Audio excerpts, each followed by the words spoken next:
आज की कहानी है, क्या गायत्री को समझ आई माँ की असलियत। पहली नज़र से जीवन भर जुड़ने के नातों पर विश्वास है तुम्हें? सूखे पत्तों को पैरों के नीचे कुचलते हुए रवि ने पूछा। कड़क कड़क कर पत्तों का टूटना देर तक विचित्र सा लगता रहा गायत्री को। बड़ी बड़ी नीली आंखें उठाकर उसने भावी पति को देखा। क्या तुम्हें विश्वास है? गायत्री ने सोचा, उसके प्रेम में आकंठ डूब चुका युवा प्रेमी कहेगा, है क्यों नहीं। तभी तो संसार की इतनी लंबी चौड़ी भीड़ में बस तुम मिलते ही इतनी अच्छी लगी कि तुम्हारे बिना जीवन की कल्पना ही शून्य हो गई। चेहरे पर गुलाबी रंगत लिए वह कितना कुछ सोचती रही उत्तर की प्रतीक्षा में, परंतु जवाब न मिला। तनिक चौंकी गायत्री। चुप रवि असामान्य सा लगा उसे। सारी चुहलबाजी कहीं खो सी गई थी। हमेशा मस्त बना रहने वाला ऐसा चिंतित सा लगने लगा, मानो पूरे संसार की पीड़ा उसी के मन में आ समाई हो। उसे अपलक निहारने लगा। एक बारगी तो गायत्री शर्मा गई। मन था जो बार बार वही शब्द सुनना चाह रहा था। सोचने लगी, इतनी मीठी मीठी बातों के लिए क्या रवि का तनाव उपयुक्त है? कहीं कुछ और बात तो नहीं? वह जानती थी रवि अपनी माँ से बेहद प्यार करता है। उसी के शब्दों में उसकी माँ ही आज तक उसका आदर्श और सबसे घनिष्ठ मित्र रही हैं। उसके उजले चरित्र के निर्माण की एक एक सीढ़ी में उसकी माँ का साथ रहा है। एकाएक उसका हाथ पकड़ लिया गायत्री ने, रोककर वहीं बैठने का आग्रह किया। फिर बोली, क्या माँ अभी तक वापस नहीं आई जो मुझसे ऐसा प्रश्न पूछ रहे हो? क्या बात है? रवि उसका कहना मान वहीं सूखी घास पर बैठ गया। ऐसा लगा मानो अभी रो पड़ेगा। अपनी माँ के वियोग में वह अक्सर इसी तरह अवश हो जाया करता है। वह इस सत्य से अपरिचित नहीं थी। क्या माँ वापस नहीं आई? उसने फिर पूछा। रवि चुप रहा। कब तक माँ की गोद से ही चिपके रहोगे? अच्छी खासी नौकरी करने लगे हो, कल को किसी और शहर में स्थानांतरण हो गया तब क्या करोगे? क्या माँ को भी साथ साथ घसीटते फिरोगे? तुम्हारे छोटे भाई बहन दोनों की जिम्मेदारी है उन पर। तुम क्या चाहते हो? पूरी की पूरी माँ बस तुम्हारी ही हो। तुम्हारे पिता और उन दोनों का भी तो अधिकार है उन पर। रवि, क्या हो गया है तुम्हें? ऐसा लगता है मेरा कुछ खो गया है।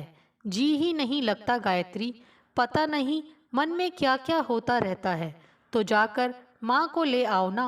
उन्हें भी तो पता है तुम उनके बिना बीमार हो जाते हो। इतने दिन फिर वे क्यों रुक गईं? अनायास हंस पड़ी गायत्री।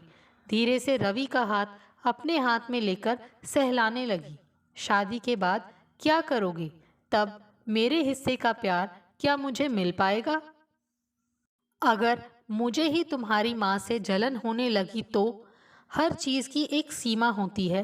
अधिक मीठा भी कड़वा लगने लगता है। पता है तुम्हें? रवि गायत्री की बड़ी बड़ी नीली आंखों को एकटक निहारने लगा। माँ तो वे तुम्हारी हैं ही, उनसे तुम्हारा स्नेह भी स्वाभाविक ही है। लेकिन वक्त के साथ साथ उस स्नेह में परिपक्वता आनी चाहिए। बच्चों की तरह माँ का आंचल अभी तक पकड़े रहना अच्छा नहीं लगता। अपने आप को बदलो।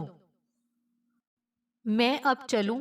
एकाएक वह उठ खड़ा हुआ और बोला, कल मिलोगी ना? आज की तरह गर्दन लटकाए ही मिलना है तो रहने दो। जब सचमुच मिलना चाहो तभी मिलना, वरना इस तरह मिलने का क्या अर्थ? एकाएक गायत्री खींच उठी। वह कड़वा कुछ भी कहना तो नहीं चाहती थी, पर व्याकुल प्रेमी की जगह उसे व्याकुल पुत्र तो नहीं चाहिए था ना। हर नाते, हर रिश्ते की अपनी अपनी सीमा, अपनी अपनी मांग होती है। नाराज क्यों हो रही हो गायत्री? मेरी परेशानी तुम क्या समझो? अब मैं तुम्हें कैसे समझाऊं? क्या समझाना है मुझे, जरा बताओ। मेरी तो समझ से बाहर है तुम्हारा यह बचपना। सुनो, अब तभी मिलना जब माँ आ जाएं। इस तरह दो हिस्सों में बंटकर मेरे पास मत आना। गायत्री ने विदा ले ली। वह सोचने लगी, रवि कैसा विचित्र सा हो गया है कुछ ही दिनों में। कहाँ उससे मिलने को हर पल व्याकुल रहता था। उसकी आंखों में खो सा जाता था। भविष्य के सलोने सपनों में खोए भावी पति की जगह एक नादान बालक को वह कैसे सह सकती थी भला। उसकी खीज और आक्रोश स्वाभाविक ही था। 2 दिन वह जानबूझकर रवि से बचती रही। बार बार उसका फोन आता पर किसी न किसी तरह टालती रही। चाहती थी इतना व्याकुल हो जाए कि स्वयं उसके घर चलकर आ जाए। तीसरे दिन सुबह सुबह द्वार पर रवि की मां को देखकर गायत्री हैरान रह गई। पूरा परिवार समधन की आव भगत में जुट गया। तुमसे अकेले में कुछ बात करनी है। उसके कमरे में आकर धीरे से मां बोली तो कुछ संशय सा हुआ गायत्री को। इतने दिन से रवि घर ही नहीं आया बेटी। मैं कल रात लौटी तो पता चला। क्या वह तुमसे मिला था? जी। वह अवाक रह गई। 2 दिन पहले मिले थे, तब उदास थे आपकी वजह से। मेरी वजह से? उसे क्या उदासी थी? अगर उसे पता चल गया कि मैं उसकी सौतेली माँ हूँ तो इसमें मेरा क्या कसूर है? लेकिन इससे क्या फर्क पड़ता है? वह मेरा बच्चा है, इसमें संशय कैसा? मैंने उसे अपने बच्चों से बढ़कर समझा है। मैं उसकी माँ नहीं तो क्या हुआ? पाला तो माँ बनकर है ना। ऐसा लगा जैसे बहुत विशाल भवन भरभरा कर गिर गया हो। न जाने माँ कितना कुछ कहती रहीं और रोती रहीं। सारी कथा गायत्री ने समझ ली। कांच की तरह सारी कहानी कानों में चुभने लगी। इसका मतलब है कि इसी वजह से परेशान था रवि और वह कुछ और ही समझकर भाषणबाजी करती रही। उसे समझाकर घर ले आ बेटी। सूना घर उसके बिना काटने को दौड़ता है मुझे। उसे समझाना। माँ आंसू पोंछते हुए बोली। जी। रो पड़ी गायत्री स्वयं भी। सोचने लगी कहाँ खोजेगी उसे अब। बेचारा बार बार बुलाता रहा। शायद इस सत्य की पीड़ा को उसे सुनाकर कम करना चाहता होगा और वह अपनी ही जिद में उसे अनसुना करती रही। माँ आगे बोली, मैंने उसे जन्म नहीं दिया तो क्या मैं उसकी माँ नहीं हूँ? 2 महीने का था तब रातों को जाग जाग कर उसे सुलाती रही हूँ। कम मेहनत तो नहीं की। अब क्या घर छोड़ देगा? मैं इतनी बुरी हो गई। वे आपसे बहुत प्यार करते हैं माँ जी। उन्होंने ये बताया ही किसने? क्या जरूरत थी सच कहने की? पुरानी तस्वीरें सामने पड़ गईं बेटी। पिता के साथ अपनी माँ की तस्वीरें दिखी तो उसने पिता से पूछ लिया, आपके साथ यह औरत कौन? वे बात संभाल नहीं पाए। झट से बोल पड़े, तुम्हारी माँ है। बहुत रोया तब। ये बता रहे थे। बार बार यही कहता रहा, आपने बताया क्यों? यही कह देते कि आपकी पहली पत्नी थी। यह क्यों कहा कि मेरी माँ भी थी? अब जो हो गया सो हो गया बेटी। इस तरह घर क्यों छोड़ दिया उसने? जरा सोचो। पूछा उससे। किसी तरह भावी सास को विदा तो कर दिया गायत्री ने, परंतु मन में भीतर कहीं दूर तक अपराध बोध सालने लगा। कैसी पागल है वह और स्वार्थी भी, जो अपना प्रेमी तलाशती रही उस इंसान में जो अपना विश्वास टूट जाने पर उसके पास आया था। उसे महसूस हो रहा होगा कि उसकी माँ कहीं खो गई है। तभी तो पहली नज़र से जीवन भर जुड़ने के नातों में विश्वास का विषय शुरू किया होगा। कुछ राहत चाही होगी उससे और उसने उल्टा जली कटी सुनाकर भेज दिया। माता पिता और दोनों छोटे भाई समीप सिमट आए। चंद शब्दों में गायत्री ने उन्हें सारी कहानी सुना दी। तो इसमें घर छोड़ देने वाली क्या बात है? अभी फोन आएगा तो उसे घर ही बुला लेना। हम सब मिलकर समझाएंगे उसे। यही तो दोष है आज की पीढ़ी में। जोश से काम लेंगे और होश का पता ही नहीं। पिताजी गायत्री को समझाने लगे। फिर आगे बोले, कैसा कठोर है यह लड़का। अरे जब माँ ही बनकर पाला है तो नाराजगी कैसी? उसे भूखा प्यासा नहीं रखा ना। उसे पढ़ाया लिखाया है, अपने बच्चों जैसा ही प्यार दिया है। और देखो ना कैसे उसे ढूंढती हुई यहाँ भी चली आई। अरे भाई अपनी माँ क्या करती, यही सब ना। अब वो और क्या करें बेचारी। यह तो सरासर नाइंसाफी है रवि की। अरे भाई, उसके कार्यालय का फोन नंबर है क्या? उससे बात करनी होगी। पिता दफ्तर जाने तक बड़बड़ाते रहे। छोटा भाई कॉलेज जाने से पहले धीरे से पूछने लगा, क्या मैं रवि भैया के दफ्तर से होता आऊं? रास्ते में तो ही पड़ता है, उनको घर आने को कह दूंगा। गायत्री की चुप का भाई ने पता नहीं क्या अर्थ लिया होगा। वह दोपहर तक सोचती रही, क्या कहती वह भाई से। इतना आसान होगा क्या अब रवि को मनाना? कितनी बार तो वह उससे मिलने के लिए फोन करता रहा था और वह फोन पटकती रही थी। शाम को पता चला रवि इतने दिनों से अपने कार्यालय भी नहीं गया। क्या हो गया उसे? गायत्री का सर्वांग कांप उठा। माँ और पिताजी भी रवि के घर चले गए पूरा हाल जानने के लिए। भावी दामाद गायब था। चिंता स्वाभाविक थी। बाद में भाई बोला, वे अपने किसी दोस्त के पास रहते हैं आजकल, यहीं पास ही गांधीनगर में। तुम कहो तो पता करूं? मैंने पहले बताया नहीं, मुझे शक है तुम उनसे नाराज हो। अगर तुम उन्हें पसंद नहीं करती तो मैं क्यों ढूंढने जाऊं? मैंने तुम्हें कई बार फोन पटकते देखा है। ऐसा नहीं है अजय, हठात निकल गया होंठों से। तुम उन्हें घर ले आओ, जाओ। बहन के शब्दों पर भाई हैरान रह गया, फिर हंस पड़ा। 3-4 दिन से मैं तुम्हारा फोन पटकना देख रहा हूँ। वह सब क्या था? अब उनकी इतनी चिंता क्यों होने लगी? पहले समझाओ मुझे। देखो गायत्री, मैं तुम्हें समझौता नहीं करने दूंगा। ऐसा क्या था जिस वजह से तुम दोनों में अबोला हो गया? नहीं अजय, उनमें कोई दोष नहीं है। तो फिर वह सब मेरी ही भूल थी। मुझे ही ऐसा नहीं करना चाहिए था। तुम पता करके उन्हें घर ले आओ। रो पड़ी गायत्री भाई के सामने अनुनय विनय करते हुए। मगर बात क्या हुई थी यह तो बताओ। मैंने कहा ना, कुछ भी बात नहीं थी। अजय भौचक्का रह गया। अच्छा, तो मैं पता करके आता हूँ। बहन को उसने बहला दिया, मगर लौटा खाली हाथ ही, क्योंकि उसे रवि वहाँ भी नहीं मिला था। बोला, पता चला कि सुबह ही वहाँ से चले गए रवि भैया। उनके पिता उन्हें आकर साथ ले गए। अच्छा, गायत्री को तनिक संतोष हो गया। उनकी माँ की तबीयत अच्छी नहीं थी, इसीलिए चले गए। पता चला वे अस्पताल में हैं। चुप रही गायत्री। माँ और पिताजी का इंतज़ार करने लगी।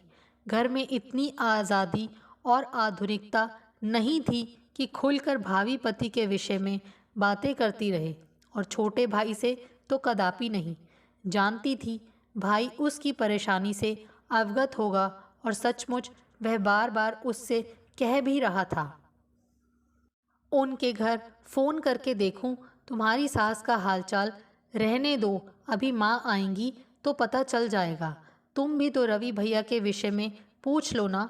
भाई ने छेड़ा या गंभीरता से कहा, वह समझ नहीं पाई। चुपचाप उठकर अपने कमरे में चली गई। काफ़ी रात गए माँ और पिताजी घर लौटे। उस समय कुछ बात नहीं हुई, परंतु सुबह सुबह माँ ने जगा दिया। कल रात ही रवि की माताजी को घर लाए, इसलिए देर हो गई। उनकी तबीयत बहुत खराब हो गई थी। खाना पीना सब छोड़ रखा था उन्होंने।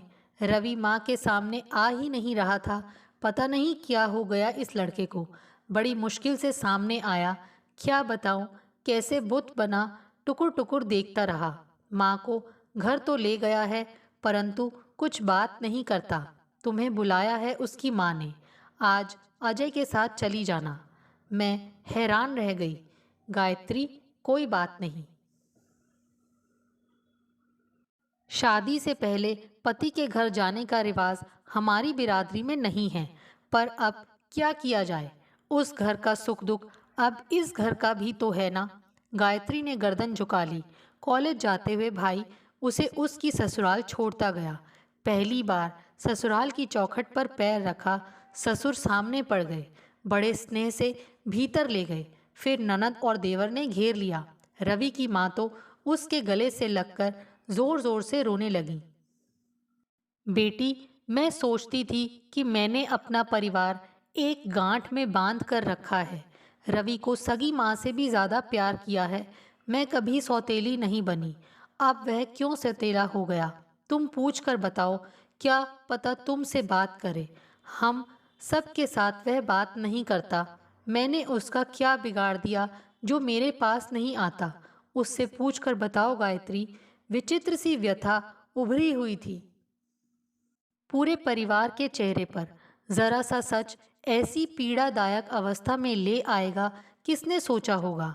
भैया अपने कमरे में हैं भाभी। आइए, ननद ने पुकारा। फिर दौड़कर कुछ फल ले आई। ये उन्हें खिला देना, वे भूखे हैं। गायत्री की आंखें भर आईं। जिस परिवार की जिम्मेदारी शादी के बाद संभालनी थी, उसने समय से पूर्व ही उसे पुकार लिया था। कमरे का द्वार खोला तो हैरान रह गई। अस्त व्यस्त बढ़ी दाढ़ी में कैसा लग रहा था रवि। आंखें मीचे चुपचाप पड़ा था। ऐसा प्रतीत हुआ मानो महीनों से बीमार हो। क्या कहे वह उससे? कैसे बात शुरू करे?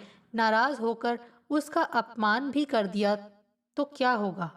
बड़ी मुश्किल से समीप बैठी और माथे पर हाथ रखा। रवि। आंखें सुर्ख हो गई थी रवि की। गायत्री ने सोचा, क्या रोता रहता है अकेले में? माँ ने कहा था वह पत्थर सा हो गया है। रवि, यह क्या हो गया है तुम्हें? अपनी भूल का आभास था उसे।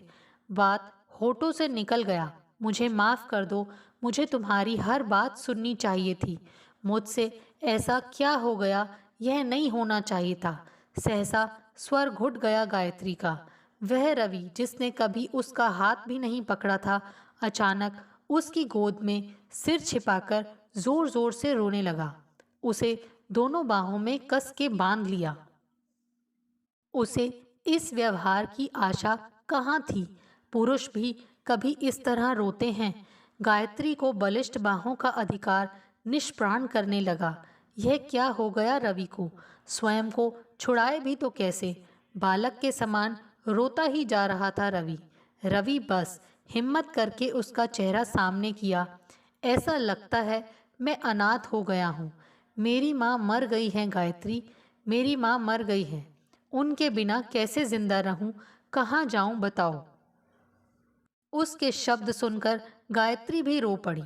स्वयं को छुड़ा नहीं पाई, बल्कि धीरे से अपने हाथों से उसका चेहरा थपथपा दिया। ऐसा लगता है आज तक जितना जिया सब झूठ था। किसी ने मेरी छाती में से मेरा दिल ही खींच लिया है। ऐसा मत सोचो रवि। तुम्हारी माँ जिंदा हैं।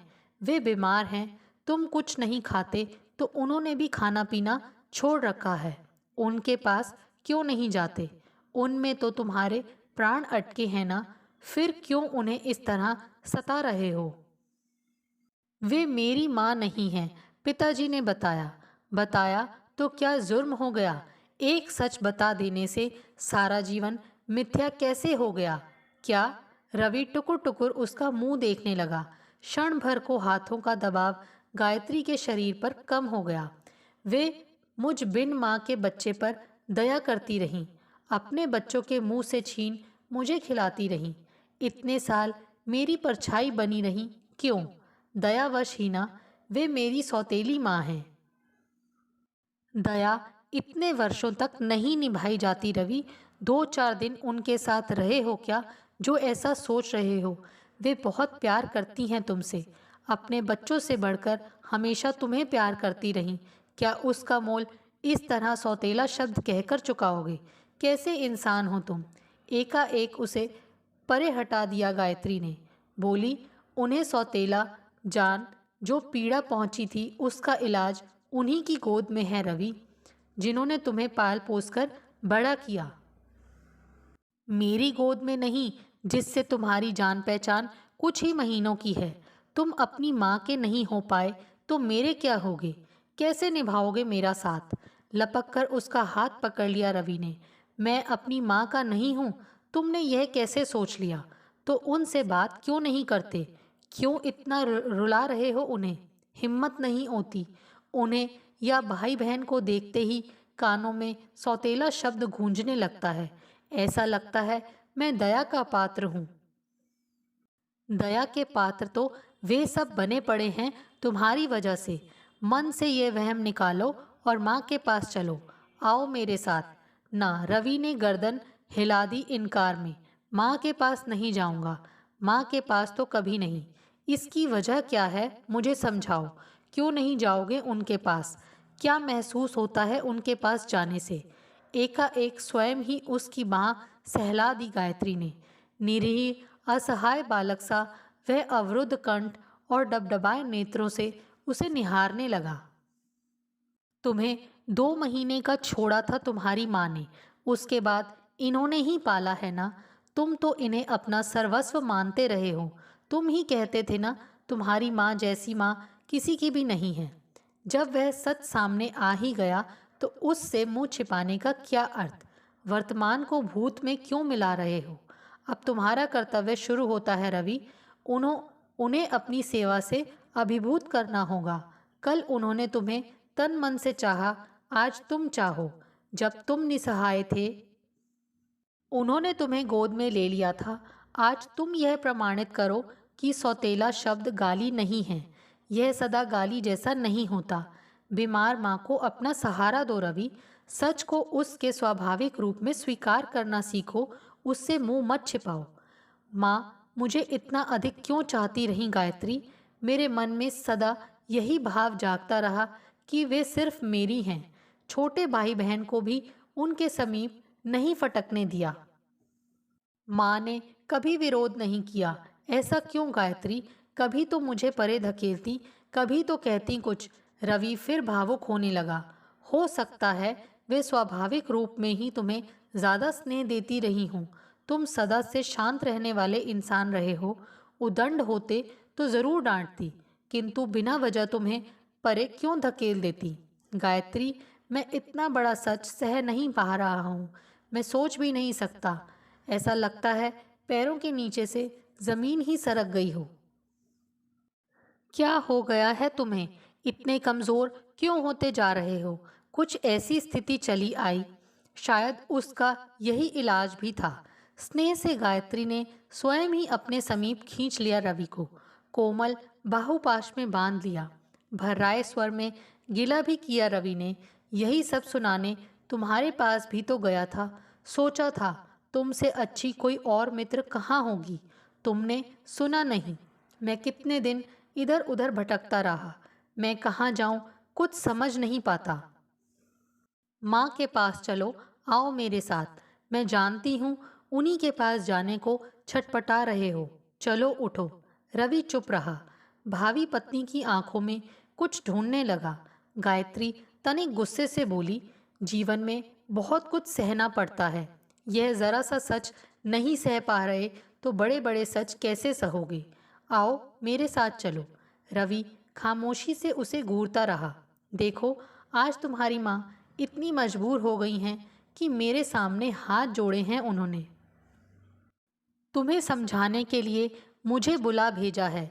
तुम तो जानते हो हम लोगों में शादी से पहले एक दूसरे के घर नहीं जाते, परंतु मुझे बुलाया है उन्होंने तुम्हें समझाने के लिए। अपनी माँ का और मेरा मान रखना होगा तुम्हें। मेरे साथ अपनी माँ और भाई बहन से मिलना होगा और बड़ा भाई बनकर उनसे बात करनी होगी। उठो रवि, चलो। चलो ना। अपने अस्तित्व में समाये बालक समान सुबकते भावी पति को कितनी देर सहलाती रही गायत्री। आंचल से कई बार चेहरा भी पोंछा। रवि उधेड़ बुन में था। बोला, माँ मेरे पास क्यों नहीं आती? क्यों नहीं मुझे बुलाती? वे तुम्हारी माँ हैं, तुम उनके बेटे हो। वे क्यों आए तुम्हारे पास? तुम स्वयं ही रूठे हो, स्वयं ही मनाना होगा तुम्हें। पिताजी माँ को मेरे कमरे में नहीं आने देना चाहते, मुझे पता है। मैंने उन्हें माँ को रोकते हुए सुना। ठीक ही तो कह रहे हैं, उनकी भी तो पत्नी के मान सम्मान का प्रश्न है। तुम उनके बच्चे हो तो बच्चे ही क्यों नहीं बनते? क्या यह जरूरी है कि सदा तुम ही अपना अधिकार प्रमाणित करते रहो? क्या उन्हें हक नहीं है? बड़ी मुश्किल से गायत्री ने उसे अपने शरीर से अलग किया। प्रथम स्पर्श की मधुर अनुभूतियां एक अलग ही वातावरण और उलझे हुए वार्तालाप की भेंट चढ़ चुकी थीं। ऐसा लगा ही नहीं कि पहली बार उसे छुआ है। साधिकार उसका मस्तक चूम लिया गायत्री ने। गायत्री पर पूरी तरह आश्रित हो वह धीरे से उठा। तुम भी साथ चलोगी ना? हाँ, वह तनिक मुस्कुरा दी। फिर उसका हाथ पकड़ सचमुच वह बीमार माँ के समीप चला आया। अस्वस्थ और कमज़ोर माँ को बाहों में बांध जोर जोर से रोने लगा। मैंने तुमसे कितनी बार कहा है, तुम मुझे छोड़कर कहीं मत जाया करो। उसे गोद में लेकर चूमते हुए माँ रोने लगी। छोटी बहन और भाई शायद इस नई कहानी से पूरी तरह टूट से गए थे, परंतु अब फिर जुड़ गए थे। बड़े भाई ने माँ पर सदा से ही ज़्यादा अधिकार रखा था। इसकी उन्हें आदत थी। अब सभी प्रसन्न दिखाई दे रहे थे। तुम कहीं खो सी गई थी माँ, कहाँ चली गई थी बोलो? पुत्र के प्रश्न पर माँ धीरे से समझाने लगी। देखो रवि, सामने गायत्री खड़ी है, क्या सोचेगी? अब तुम बड़े हो गए हो, तुम्हारे लिए भी बड़ा हो गया हूँ क्या? नहीं रे। स्नेह से माँ उसका माथा चूमने लगी। आजा बेटी, मेरे पास आजा। माँ ने गायत्री को पास बुलाया और स्नेह से गले लगा लिया। छोटा बेटा और बेटी भी माँ की गोद में सिमट आए। पिताजी चश्मा उतारकर आंखें पोंछने लगे। गायत्री बारी बारी से सबका मुंह देखने लगी। वह सोच रही थी, क्या शादी के बाद वह इस माँ के स्नेह के प्रति कभी उदासीन हो पाएगी? क्या पति का स्नेह बढ़ते देख ईर्ष्या का भाव मन में लाएगी? शायद नहीं, कभी नहीं। दोस्तों, आपको हमारी ये कहानी कैसे लगी? प्लीज़ कमेंट्स करके बताइए। Thanks for watching this video.